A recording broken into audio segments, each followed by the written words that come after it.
خلق الإنسان علمه البيان نحمده ونصلي على رسوله الكريم اما بعد فاعوذ بالله من الشيطان الرجيم بسم الله الرحمن الرحيم رب اشرح لي صدري ويسر لي امري واحلل عقدة من لساني يفقهوا قولي۔ لفظی ترجمہ، و اور اذ جب، نجیناکم نجی نجات دی، نا ہم نے، کم تم کو، من سے، آل فرعون فرعون کی آل، یسومونکم وہ تکلیف دیتے تھے تم کو، سوء برے، العذابی عذاب کی، یذبحون وہ ذبح کر دیتے، ابناءکم تمہارے بیٹوں کو، و اور یستحیون زندہ چھوڑ دیتے، نساءکم تمہاری عورتوں کو، و اور فی میں، ذالکم اس کے، بلاء آزمائش تھی، من ربکم تمہارے رب کی طرف سے، عظیم بڑی، و اور اذ جب، فرقنا پھاڑا ہم نے، بکم ساتھ تمہارے، البحر سمندر کو، فا پھر، انجیناکم نجات دی ہم نے تم کو، و اور اغرقنا غرق کیا ہم نے، آل فرعون آل فرعون کو، و اور انتم تم، تنظرون تم دیکھ رہے تھے، و اور اذ جب، وعدنا وعدہ لیا ہم نے، موسیٰ علیہ السلام سے، 40 لیلتن راتوں کا، ثم پھر، اتخذتم بنا لیا تم نے، العجل بچڑے کو، من سے، بعدہ اس کے بعد، و اور انتم تم، ظالمون ظالم تھے، ثم پھر، عفونا معاف کر دیا ہم نے، درگزر کیا ہم نے، عنکم تم سے، من بعد ذالک اس کے بعد، لعلکم تاکہ تم، تشکرون تم شکر ادا کرو، و اور اذ جب، آتینا دی ہم نے،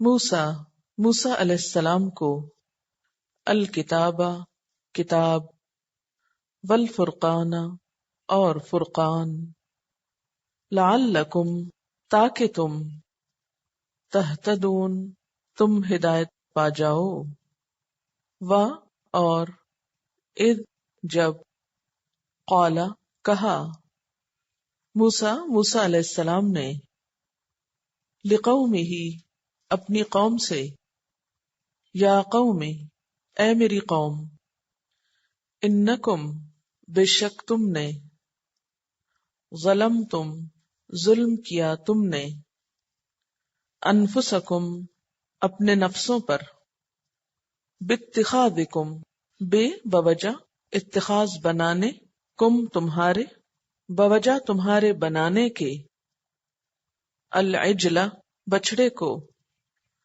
فتوبو تو توبہ کرو، الی طرف، بارئکم اپنے پیدا کرنے والے کے، فاقتلوا پھر قتل کرو، انفسکم اپنے نفسوں کو، ذالکم یہ بات، خیر بہتر ہے، لکم تمہارے لیے، اندہ نزدیک، بارئکم تمہارے پیدا کرنے والے کے، فتابا تو وہ مہربان ہوا، علیکم تم پر، انہو بے شک وہ، ہوا وہی، التواب توبہ قبول کرنے والا ہے، الرحیم رحم فرمانے والا ہے۔ تھوڑی سی بات بنی اسرائیل کے بارے میں تاکہ آپ کو یہ آیات سمجھ میں آ سکے۔ آگے آنے والی آیات بنی اسرائیل کے بارے میں ہیں، ان کے کچھ رویوں کا ذکر ہے، ان پر آنے والی کچھ آزمائشوں کا ذکر ہے، ان پر ہونے والے اللہ تعالی کے کچھ انعامات کا ذکر ہے۔ جیسا کہ آپ جانتے ہیں کہ بنی اسرائیل حضرت یعقوب علیہ السلام کی اولاد میں سے تھے۔ حضرت یعقوب علیہ السلام کے 12 بیٹے تھے، جن میں سب سے بڑے بیٹے کا نام یہودا تھا۔ یوسف علیہ السلام بھی آپ کے بیٹے تھے، بنیامین بھی۔ ان کا اصل وطن فلسطین تھا، اور فلسطین کے علاقے کنعان میں رہتے تھے۔ یوسف علیہ السلام کی وجہ سے مصر میں پہنچے۔ جب حضرت یوسف علیہ السلام کو مصر میں اعلیٰ عہدہ ملا تو بنی اسرائیل نے کنعان سے ہجرت کر لی اور مصر آ کر آباد ہو گئے۔ کچھ عرصہ تو بہت باعزت گزرا، لیکن وقت کے ساتھ ساتھ اس مقام میں کمی ہوتی چلی گئی، حتیٰ کہ مصر کے بادشاہوں میں سے ایک بادشاہ جسے عمارتیں بنانے کا بہت شوق تھا، اس نے اپنے اس شوق کو پورا کرنے کے لیے بنی اسرائیل کو غلام بنایا اور ان سے جبری مشقت لی۔ یہ اس کی غلامی میں کیوں آ گئے؟ کیونکہ ان کے اپنے اندر ایمان کی کمزوری ہو چکی تھی۔ پھر اللہ تعالیٰ نے ان کی نجات کے لیے موسیٰ علیہ السلام اور ہارون علیہ السلام کو بھیجا۔ انہوں نے فرعون سے مقابلہ کیا اور ان کو ان کے اصل وطن کی طرف لے گئے۔ فرعون سے نجات کے لیے اللہ تعالیٰ نے انہیں سمندر پار کرایا، سمندر میں سے ان کے لیے راستہ بنایا۔ پار آنے کے بعد 40 دن کے لیے انہیں صحرائے سینا میں رہنا پڑا۔ اس دوران موسیٰ علیہ السلام اللہ تعالیٰ کے پاس گئے اور انہیں تورات ملی۔ ان کے پیچھے انہوں نے شرک کیا۔ سامری ایک شخص تھا انہی کی قوم میں سے، اس نے انہیں بچڑے کی عبادت میں لگا دیا، جس کا ذکر ابھی آیات میں آئے گا۔ اللہ تعالیٰ ان پر ناراض ہوئے اور سزا کے طور پر ان کا اپنے وطن میں داخلہ 40 سال تک مؤخر کر دیا گیا، پوسٹ پون کر دیا گیا۔ اس دوران یہ ایک میدان میں رہے جسے میدان تیہ کہا جاتا ہے، وہاں یہ 40 سال تک بھٹکتے رہے، صحرا نوردی کرتے رہے۔ موسیٰ علیہ السلام، ہارون علیہ السلام اس دوران فوت ہو گئے۔ موسیٰ علیہ السلام کے ایک شاگرد جنہیں آپ کے بعد نبوت ملی، جن کا نام یوشع بن نون تھا، ان کی قیادت میں یہ کنعان میں داخل ہوئے۔ اس طرح یہ اپنے اصل وطن فلسطین یعنی کنعان کی طرف پھر لوٹ گئے۔ یہاں پر آ کر ان کو پھر اللہ تعالیٰ نے بہت سی نعمتوں سے نوازا۔ ان کے اندر بہت سے پیغمبر آئے، جن میں خاص طور پر داؤد علیہ السلام اور سلیمان علیہ السلام ہیں۔ ان پیغمبروں کے آنے کی وجہ سے بنی اسرائیل کو دین و دنیا میں بہت ترقی ملی، بہت نعمتیں ملی۔ حضرت سلیمان علیہ السلام نے ہیکل تعمیر کیا، وہاں تورات کی تختیاں رکھی گئیں، سارے فلسطین سے لوگ اکٹھے ہوتے، یہاں آ کر عبادت کرتے، اور تقریباً 100 سال ان کا عروج رہا۔ داؤد علیہ السلام اور سلیمان علیہ السلام کو کیا کچھ ملا، اس کی تفصیلات قرآن پاک میں ملتی ہیں، وہ ساتھ ساتھ آپ کو بتائی جائیں گی، لیکن ان آیات کی تفسیر سمجھنے کے لیے ان کی اتنی تاریخ سمجھنا کافی ہے۔ اب تھوڑا سا مجھے بتائیے کہ آپ نے سنا کیا ہے۔ بنی اسرائیل یعقوب علیہ السلام کی اولاد تھے۔ مصر کیسے پہنچے؟ یوسف علیہ السلام کو جب وہاں اعلیٰ عہدہ ملا، ان کے ہوتے ہوئے ان کو بہت عزت ملی، لیکن آہستہ آہستہ ان کے اوپر زوال آ گیا۔ زوال کی وجہ کیا تھی؟ ان کی دین سے دوری، ایمان کی کمزوری۔ پھر ان کا بالآخر انجام کیا ہوا مصر میں؟ مصر کے بادشاہ جن کا لقب فرعون ہوتا ہے، ان میں سے ایک کو بہت شوق تھا عمارتیں بنانے کا، اس نے کیا کیا؟ ان سب کو پکڑ کے غلام بنا لیا، اور ان سے جبری مشقت دی اور اپنی عمارتیں بنوائیں. پھر اللہ تعالیٰ نے موسیٰ علیہ السلام اور ہارون علیہ السلام کو بھیجا. انہوں نے آ کر انہیں فرعون کے ظلم و ستم سے نجات دی. نجات کیسے ہوئی تھی؟ سمندر پار کروایا تھا ان کو. مصر اور فلسطین کے درمیان بحر قلزم آتا ہے اور یہاں ان کے لیے راستہ بنا تھا، اور فلسطین دوسری طرف ہے اس پانی کے. جہاں اترے تھے وہ جگہ صحرائے سینا، یہاں 40 دن رہے تھے. یہاں تورات ملی تھی. یہاں انہوں نے بچڑے کو معبود بنا لیا تھا. ٹھیک ہے. اور پھر کیا ہوا؟ اللہ تعالیٰ نے ان کو بطور سزا ان کے ملک سے محروم کر دیا، راستے میں ہی رہنا پڑا. پھر یہ صحرائے سینا سے تو آگے نکل گئے تھے، لیکن وادی تیہ میں یا تیہ کے میدان میں، جو بہت بڑا میدان نہیں تھا، کوئی 10 کوس تھا، اس میں یہ رہے. 40 سال بھٹکتے رہے. اسی دوران کیا ہوا؟ پوری وہ نسل جو وہاں سے آئی تھی آلموسٹ ختم ہو گئی. حضرت موسیٰ علیہ السلام، حضرت ہارون علیہ السلام بھی وفات پا گئے اس دوران. اور پھر یوشع بن نون کی قیادت میں، یہ ایک نبی تھے، ان کی قیادت میں یہ دوبارہ فلسطین میں داخل ہوئے. وہاں داخل ہونے کے بعد ان کو کیا ملا؟ اپنا وطن جب ملا تو انہوں نے ترقی بھی کی، عروج ملا، اور ان کے اندر بہت سے پیغمبر آئے، خاص طور پر داؤد علیہ السلام اور سلیمان علیہ السلام. ان دونوں کے وقت میں ان کو بہت نعمتیں ملی، دنیاوی بھی ملی اور اس کے ساتھ ساتھ دینی بھی ملی، کیونکہ وہ دونوں پیغمبر بھی تھے. اور حضرت سلیمان علیہ السلام کی جو دعا ہے نا کہ اللہ مجھے ایسی بادشاہت عطا کر کہ میرے بعد وہ کسی کو نہ ملے، اور واقعی ایسی بادشاہت دنیا میں پھر کسی کو نہیں ملی. اتنا عروج اس قوم کو ملا. اللہ تعالیٰ فرماتے ہیں نا وَأَنِّي فَضَّلْتُكُمْ عَلَى الْعَالَمِينَ، میں نے تم کو جہان والوں پر فضیلت دی. تو یہی فضیلت تھی کہ بادشاہت بھی ملی، مال و دولت بھی ملا، اور اس کے ساتھ ساتھ نبوت اور ہدایت بھی ملی. اللہ تعالیٰ نے بہت سے ان پر انعامات کیے. اور یہ عروج کا دور تقریباً کتنے عرصے کا تھا؟ 100 سال کا تھا. آیات کا خلاصہ، اور اس جب یعنی یاد کرو اس وقت کو جب. کون سا وقت؟ نجیناکم، نجات دی ہم نے تم کو. کس سے؟ من آل فرعون، آل فرعون سے. اس کا کیا مطلب ہے کہ صرف فرعون ہی ان پر ظلم نہیں کرتا تھا، بلکہ اس کے ساتھ ساتھ اس کے جو فالوورز تھے یا اس کے حکومت کے کارندے تھے یا اس کے جو مددگار تھے، وہ سب بھی بنی اسرائیل پر ظلم و ستم کرنے والے تھے. تو ان سب کے ظلم و ستم سے نجات دی. کس کو؟ کم سے مراد یہاں کون ہے؟ بنی اسرائیل. وہ کیا کرتے تھے؟ آل فرعون یسومونکم، تکلیف دیتے تھے تم کو.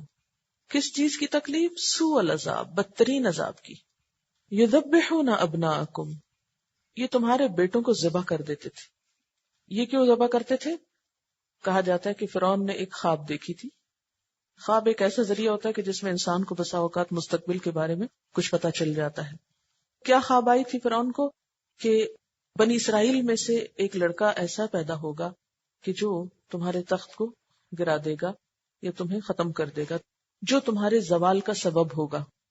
اس بنا پر اس نے کیا کیا کہ ان کے بیٹوں کو ذبح کرنا شروع کر دیا. ایک اور وجہ یہ بتائی جاتی ہے کہ فرعون یہ نہیں چاہتا تھا کہ بنی اسرائیل کی آبادی زیادہ بڑھے.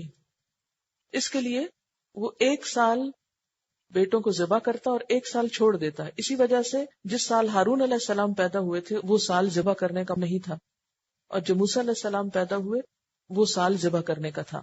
وَيَسْتَحْيُونَ نِسَاءَكُمْ، اور تمہاری عورتوں کو زندہ چھوڑ دیتے تھے ان کی غیرت کو ختم کرنے کے لیے یا ان کو مزید سزا دینے کے لیے، کیونکہ یہ عورتیں پھر غلامی میں چلی جاتی فرعونیوں کی، ان کی خدمت گار بنتی. وفی ذالکم، اور اس میں، اس بات میں، اس عذاب میں، بلاؤن، آزمائش تھی، من ربکم، تمہارے رب کی طرف سے، عظیم، بہت بڑی. وَإِذْ، اور جب، فرقنا، پھاڑا ہم نے، بکم، تمہارے لیے، البحر، سمندر کو. کون سا سمندر تھا یہ؟ بحر قلزم. پھاڑنے سے مراد کیا ہے؟ یہاں اشارہ ہے حضرت موسیٰ علیہ السلام کے عصا مار کر سمندر میں راستہ بنانے کی طرف اللہ کے اذن سے. ایسا کیوں کیا گیا تھا؟ کیونکہ موسیٰ علیہ السلام نے اپنی قوم سے کہا تھا کہ راتوں رات سب میرے ساتھ چل نکلو. جب وہ چل نکلے، آگے سمندر تھا اور پیچھے فرعون، کیونکہ فرعون کو جب پتا چلا کہ موسیٰ علیہ السلام اپنی قوم کو لے کے جا رہے ہیں تو وہ بھی پیچھے بھاگا اپنے لاؤ لشکر لے کر. اللہ تعالیٰ نے موسیٰ علیہ السلام کو حکم دیا کہ کیا کرے؟ عصا مارے. عصا مارا انہوں نے، رستہ بن گیا. موسیٰ علیہ السلام اپنی قوم کے ساتھ پار ہو گئے. فَأَنْجَيْنَاكُمْ تو ہم نے تم کو نجات دی، یعنی تم کو پار لگا دیا. وَأَغْرَقْنَا آلَ فِرْعَوْنَ اور آل فرعون کو غرق کر دیا، یعنی جتنے بھی فرعون کے ساتھی مددگار ساری قوم تھی وہ سب ساتھ آ گئی اور وہ بھی جا ڈوبی، کیونکہ جب انہوں نے سمندر میں قدم رکھا اس سڑک پر تو پانی دوبارہ آ کے مل گیا. وَأَنْتُمْ اور تم تنظرون تم دیکھ رہے تھے. کون دیکھ رہے تھے؟ تم کون ہے یہاں؟ بنی اسرائیل اپنی آنکھوں سے دیکھ رہے تھے کہ فرعون اور اس کا سارا لشکر پانی میں جا رہا ہے. اللہ نے ان کے دشمن کو کس طرح ذلیل و رسوا کیا ان کی آنکھوں کے سامنے. وَإِذْ اور جب وعدنا وعدہ لیا ہم نے کس سے؟ موسیٰ علیہ السلام سے. کس چیز کا وعدہ لیا؟ کوہ طور پہ آنے کا. کتنے دن کا؟ 40 لیلتن 40 رات کا. یہ کہاں ہوا تھا یہ واقعہ؟ صحرائے سینا میں یہ واقعہ پیش آیا تھا کہ موسیٰ علیہ السلام کو اللہ تعالیٰ نے کوہ طور پہ بلایا 40 راتوں کے لیے. رات کا لفظ کیوں آیا ہے؟ اس لیے کہ عربی میں دن سے پہلے رات آتی، یعنی ہمارے ہاں دن کی ابتدا صبح سے شروع ہوتی، تو عربی میں کیا ہوتی ہے؟ رات سے ہی شروع ہو جاتی، چاند کے نکلنے سے. تو 40 رات. ثم اتخذتم پھر تم نے بنا لیا. تم کون ہے یہاں؟ بنی اسرائیل. کیا بنا لیا؟ العجلہ بچڑا بنا لیا. بچڑے کو کیا بنایا تھا؟ معبود بنایا تھا. من بعدہ اس کے بعد. کس کے بعد؟ موسیٰ علیہ السلام کے بعد. موسیٰ علیہ السلام کہاں چلے گئے تھے؟ کوہ طور پر چلے گئے تھے. کیوں گئے تھے؟ تورات لینے کے لیے، اللہ تعالیٰ سے ملاقات کے لیے. وَأَنْتُمْ ظَالِمُونَ اور تم ظالم تھے. ان کو ظالم کیوں کہا گیا؟ کیونکہ انہوں نے شرک کیا، اور شرک کیا کہلاتا ہے؟ ظلم کہلاتا ہے. ظلم کیا ہوتا ہے؟ وضع الشیء فی غیر محلہ، کسی چیز کا اس کی جگہ سے ہٹا کر کہیں اور رکھ دینا. اللہ تعالیٰ کا حق ہے کہ اس کو بڑا مانا جائے. جب کوئی اللہ تعالیٰ کو بڑا ماننے کی بجائے کسی اور کو ماننے لگتا ہے تو شرک ہو جاتا ہے. اللہ تعالیٰ کا حق ہے کہ اس سے دعا کی جائے، صرف اسی سے مانگا جائے، کیونکہ ہم کیا کہتے ہیں؟ ایاک نعبد و ایاک نستعین. اللہ تعالیٰ کا حق ہے کہ اسی کی عبادت کی جائے. تو جب کوئی شخص اللہ تعالیٰ کے علاوہ کسی اور کے سامنے جھکتا ہے یا کسی اور سے دعا مانگتا ہے تو یہ کیا ہو جاتا ہے؟ شرک ہو جاتا ہے. اصل سے ہٹ کے دوسری جگہ جا پہنچا. تو یہ ثم پھر عفونا معاف کر دیا ہم نے، درگزر کیا ہم نے، انکم تم سے کس سے؟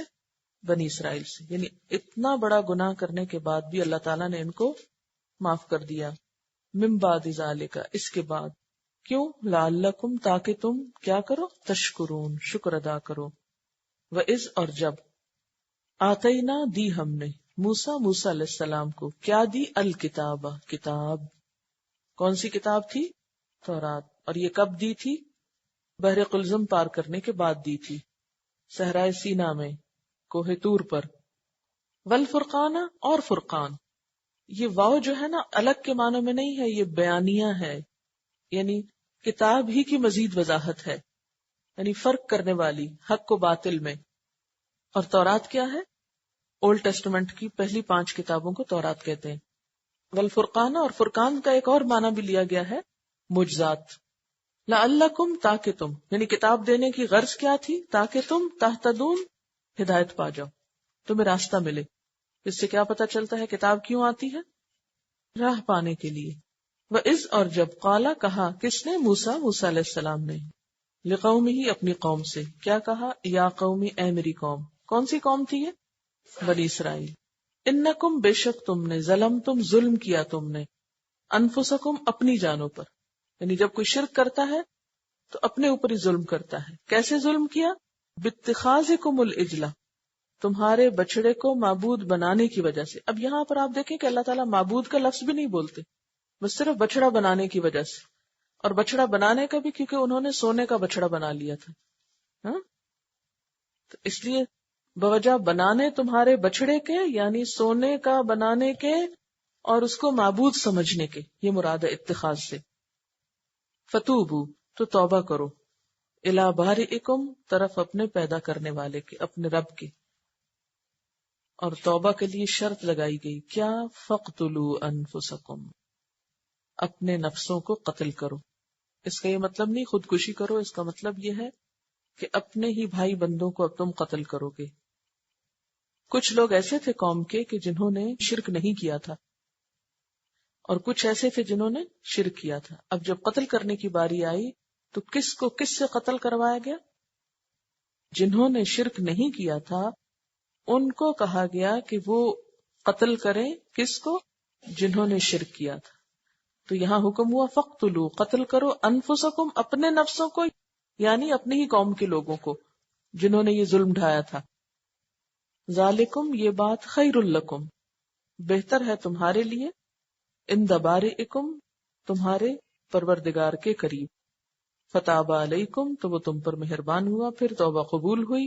انہ هو التواب الرحیم، بے شک وہ توبہ قبول کرنے والا مہربان ہے. تفسیر کرتے ہیں. بسم اللہ الرحمن الرحیم. اللہ تعالیٰ بنی اسرائیل کی تاریخ کے کچھ واقعات کو بیان کر رہے ہیں. اس کی بنیادی وجہ مدینہ کے یہود کو اسلام کی دعوت دینا تھی، کیونکہ نبی صلی اللہ علیہ وسلم ان کے بیچ میں اب بھیجے گئے تھے. ان کو اسلام کی دعوت دینے کے لیے ضروری تھا کہ آپ کی نبوت کو ثابت کیا جاتا.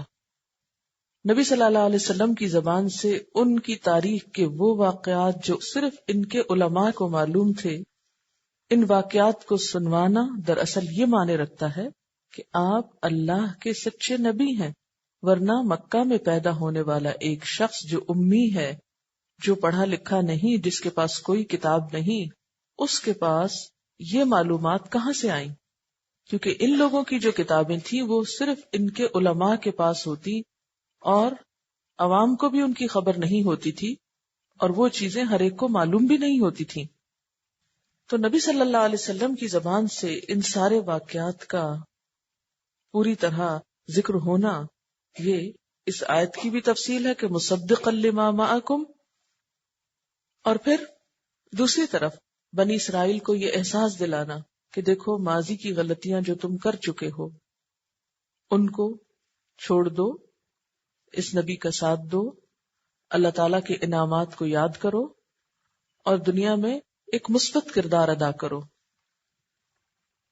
یہاں پر ہم دیکھتے ہیں کہ پہلی آیت میں اللہ تعالیٰ ان کو یاد دلا رہے ہیں کہ وہ وقت یاد کرو جب ہم نے تمہیں آل فرعون سے نجات دی تھی. دیکھو تم کتنی مشکلات میں گھرے ہوئے تھے، تمہیں وہ بدترین عذاب چکھاتے تھے، تمہارے بیٹوں کو ذبح کر دیتے، تمہاری عورتوں کو زندہ چھوڑ دیتے. یہاں پر آپ دیکھیے کہ بیٹوں کا ذکر کر کے ان کے اندر جو بیٹوں کی محبت ہے اس کا احساس دلایا گیا، اور بیٹیوں کا ذکر کرنے کی بجائے نساءکم کا لفظ استعمال کیا گیا تاکہ ان کی غیرت جاگے. وفی ذالکم بلاء من ربکم عظیم، اور اس میں تمہارے رب کی طرف سے بہت بڑی آزمائش تھی. دیکھو تمہارے رب نے تمہیں کس طرح اس آزمائش سے نکالا، اور کیسے نکالا تھا. وَإِذْ فَرَقْنَا بِكُمُ الْبَحْرَ فَأَنْجَيْنَاكُمْ، ہم نے تمہیں سمندر سے پار کرا دیا اور تم کو نجات دی. وَأَغْرَقْنَا آلَ فِرْعَوْنَ وَأَنْتُمْ تَنْظُرُونَ، اور تمہاری آنکھوں کے سامنے تمہارے دشمن کو غرق کر دیا. کیا تم ان نعمتوں کو یاد نہیں کرو گے، اس پر شکر گزار نہیں ہوگے. وَإِذْ وَعَدْنَا مُوسَىٰ 40 لَيْلَةً، اس نعمت کو بھی یاد کرو جب موسیٰ علیہ السلام کو ہم نے 40 راتوں کے لیے بلایا تھا. ثُمَّ اتَّخَذْتُمُ الْعِجْلَ مِن بَعْدِهِ، لیکن تم نے اس وقت کیا کیا؟ اللہ تعالیٰ نے تو انعام کیا تھا تمہیں کتاب ہدایت دینے کے لیے، تمہارے پیغمبر کو بلایا تھا، اور تم ان کے بعد بچڑے کو معبود بنا کے بیٹھ گئے. وَأَنْتُمْ ظَالِمُونَ، اور تم ہی ظالم تھے. پھر اللہ تعالیٰ نے مزید احسان کیا، اپنا انعام کیا. ثُمَّ عَفَوْنَا عَنْكُمْ مِن بَعْدِ ذَلِكَ، اس کے بعد بھی ہم نے تم سے درگزر کیا. لَعَلَّكُمْ تَشْكُرُونَ، تاکہ تم شکر گزار بنو. اور کیا انعام تھا؟ وَإِذْ آتَيْنَا مُوسَى الْكِتَابَ وَالْفُرْقَانَ، ہم نے موسیٰ علیہ السلام کو کتاب اور فرقان یعنی معجزات یا حق و باطل میں فرق کرنے والی کتاب دی تھی. لَعَلَّكُمْ تَهْتَدُونَ، تاکہ تم ہدایت پا جاؤ. یہاں پر آپ دیکھیں کہ اللہ تعالیٰ کے کتنے احسانات کا ذکر ہو رہا ہے. وَإِذْ قَالَ مُوسَىٰ لِقَوْمِهِ يَا قَوْمِ إِنَّكُمْ ظَلَمْتُمْ أَنفُسَكُمْ، جب موسیٰ علیہ السلام نے اپنی قوم سے کہا، انہیں احساس دلایا کہ اے قوم تم نے اپنی جان پر ظلم کیا ہے. کون سا ظلم؟ بِاتِّخَاذِكُمُ الْعِجْلَ، بچڑے کو معبود بنا کر. اب اس ظلم کا ازالہ کس طرح ہو سکتا ہے؟ فَتُوبُوا إِلَىٰ بَارِئِكُمْ، اپنے رب کے سامنے توبہ کرو. لیکن اس توبہ کے لیے شرط یہ تھی کہ وہ غلط کام کرنے والوں کو قتل کریں. یہاں سے ایک بڑی اہم بات پتہ چلتی ہے. یاد رکھیے کہ گناہوں کی توبہ کے کئی طریقے ہیں. توبہ کے ساتھ 3 شرائط ہوتی ہیں، ایک ماضی سے متعلق، ایک حال سے متعلق اور ایک مستقبل سے متعلق۔ ماضی سے متعلق کیا کہ جو ہو چکا اس میں ندامت، حال کیا کہ جو کر رہے ہیں اس کو چھوڑ دیں، اور مستقبل کیا آئندہ کے لیے نہ کرنے کا وعدہ کریں۔ ٹھیک، یہ تو ہے توبہ کا مفہوم۔ لیکن اسلام میں توبہ کے مختلف طریقے ہوتے ہیں۔ کچھ گناہوں کی معافی بغیر توبہ کے بھی ملتی رہتی، اس کے لیے اصول کیا، ان الحسنات یذہبن السیئات، چھوٹے موٹے گناہ انسان کرتا رہتا ہے، ان کے بعد انسان کوئی نیکی کا کام کر لیتا ہے تو حسنات برائیوں کو مٹا دیتی۔ یہ ایسے ہی ہے جیسے جب بہت گرد و غبار ہو جاتا ہے تو آسمان سے بارش اترتی ہے تو کیا ہوتا ہے، سب کچھ دھل جاتا ہے۔ بالکل اسی طرح انسان غلطی کرتا ہے، اس کے بعد کوئی اچھا کام کر لیتا ہے تو وہ غلطی دھل جاتی ہے، صاف ہو جاتی۔ کچھ گناہ ایسے ہیں کہ جن پر انسان کو شعوری طور پر توبہ کرنی پڑتی ہے، یعنی جب تک انسان خود توبہ کرتا نہیں، مانگتا نہیں معافی، اس وقت تک معافی نہیں ملتی۔ پھر کچھ گناہ ایسے ہیں کہ جن کے لیے کفارہ دینا ضروری ہے، ان میں خاص طور پر جو حقوق العباد سے متعلق گناہ ہے، یعنی انسانوں پہ کی جانے والی زیادتیاں ہیں، ان کا ازالہ ضروری ہے۔ اس میں توبہ کے لیے شرط یہ ہوتی ہے کہ اگر کسی کا حق مارا ہے تو اس کا حق اس کو واپس لوٹایا جائے۔ جب تک وہ حق واپس نہیں لوٹایا جائے گا معافی نہیں ملے گی۔ مثلا اگر آپ نے کسی کی کوئی چیز اٹھا لی، چوری کر لی، اور آپ اللہ سے رو رو کے دعا کرتے ہیں یا اللہ مجھے معاف کر دے، مجھ سے غلطی ہوئی، تو یہ معافی اس وقت تک نہیں ملے گی جب تک آپ چوری کی ہوئی چیز اس کے مالک کو واپس نہیں لوٹا دیں گے۔ کیونکہ اللہ تعالیٰ کا کیا فرمان ہے کہ میں اپنے حق میں کمی بیشی تو معاف کر دوں گا، لیکن بندوں کا حق اس وقت تک معاف نہیں کروں گا جب تک کہ بندے معاف نہیں کریں گے۔ تو اس لیے حقوق العباد کے گناہ جو ہیں یہ بہت سخت گناہ ہے، اور اس میں اگر کسی کا حق چھینا ہو، کسی کی کوئی چیز غصب کر لی ہو، کسی پر کچھ زیادتی کی ہو، ظلم کیا ہو، تو جب تک وہ بندہ معاف نہ کرے اور وہ چیز اس کو لوٹا نہ دی جائے تو معافی نہیں۔ پھر اس کے بعد کچھ گناہ ایسے ہیں کہ جن پہ جب تک حدود نافذ نہ ہو جائیں یا ان کی سزا نہ مل جائے اس وقت تک معافی نہیں ہوتی۔ مثلا یہاں پر شرک جیسے گناہ کے لیے معافی کی شرائط میں سے کیا تھا کہ شرک کرنے والوں کو معافی مانگنے کے بعد قتل بھی کیا جائے، تو اس پر انہیں کیا کیا گیا، قوم کو 2 حصوں میں تقسیم کیا گیا۔ کہا جاتا ہے کہ 2 صفوں میں آمنے سامنے کھڑا کر دیا گیا، ایک طرف وہ لوگ کھڑے ہوئے جنہوں نے شرک نہیں کیا تھا اور دوسری طرف وہ جنہوں نے شرک کیا تھا۔ تو شرک نہ کرنے والوں نے ان کو قتل کر ڈالا جنہوں نے شرک کیا، اور یہ کیسے ہوا، اللہ کے حکم سے۔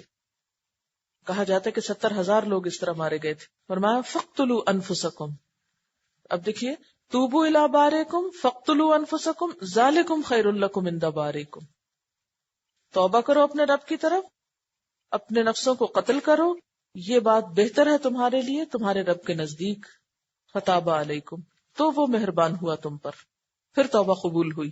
انہ هو التواب الرحیم، بے شک وہ وہی توبہ قبول کرنے والا مہربان ہے۔ اب یہاں پر آپ دیکھیے کہ اللہ تعالیٰ نے قتل کا حکم دیا اور اس کے بعد کیا فرمایا، وہ توبہ قبول کرنے والا مہربان ہے۔ ہم تو کیا سمجھتے ہیں، بسا اوقات بڑے بڑے غلط کام کر کے ان کو ہضم کر جاتے ہیں، بھول جاتے ہیں، اور یہ سوچتے ہیں کہ وہ غفور الرحیم ہے نا، معاف کر دے گا۔ وآخر دعوانا ان الحمد للہ رب العالمین۔ سبحانک اللہم وبحمدک اشہد ان لا الہ الا انت استغفرک واتوب الیک۔ والسلام علیکم ورحمۃ اللہ وبرکاتہ۔